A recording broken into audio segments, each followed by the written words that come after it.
Еще полвека тому назад вот эти напоминающие гигантский укроп соцветия считались достижением человеческой цивилизации. Неприхотливые растения, растущие так быстро, что можно не думать о дополнительном корме для скота. Именно для этих целей борщевик Сосновского и высаживался на территории всей современной России. Но шли годы, и выяснилось, что коровье молоко после такого корма становится горьким. Человек, который к нему прикоснется, получает страшные ожоги. Ну а в-третьих, с чем борются даже сейчас, его практически невозможно уничтожить. Это поле в Высокогорском районе. Здесь растет почти половина всего борщевика республики. Больше 745 гектаров.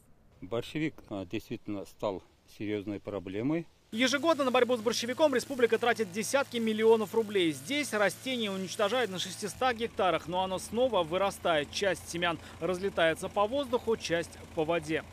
Если один только будет работать, другой, сорняк, это распространяется очень легко. Вот это эффекта такого не будет. Борщевик – это одно из самых опасных сорняков, которые произрастают вообще в нашей природе. Обычно в сезон с июля по август в Казанскую 7-ю горбольницу поступает более 100 пациентов, которые получили ожоги от прикосновения к ядовитому растению. На коже появляются сильнейшие волдыри. Попав в глаза, сок борщевика может привести к слепоте. В этом году впервые за помощью никто не обратился. Этим летом к нам не обратился ни один человек.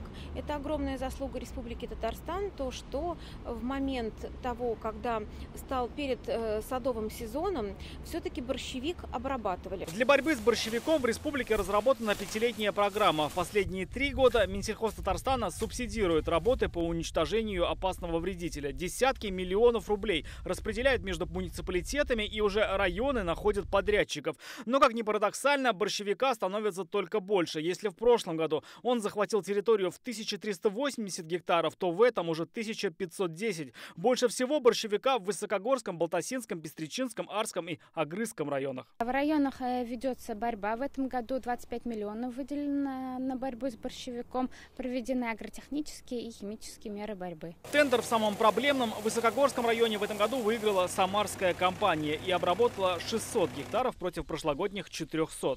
В этом году на борьбу с борщевиком потрачено более 7 миллионов 750 тысяч рублей. Надеемся, что программа по выделению средств из бюджета республики будет работать и дальше, так как, учитывая свойства семян, их схожесть и лёжкость, одномоментное уничтожение борщевика невозможно. В районе отмечают, даже гербициды – это далеко не панацея. Много борщевика растет вдоль водоемов, где пользоваться химикатами запрещено. Для борьбы важно сохранить финансирование программы и усилить взаимодействие ответственных служб. Рамиль Шайдулин, Алмаз Единов, ТНВ, Высокогорский район, Казань.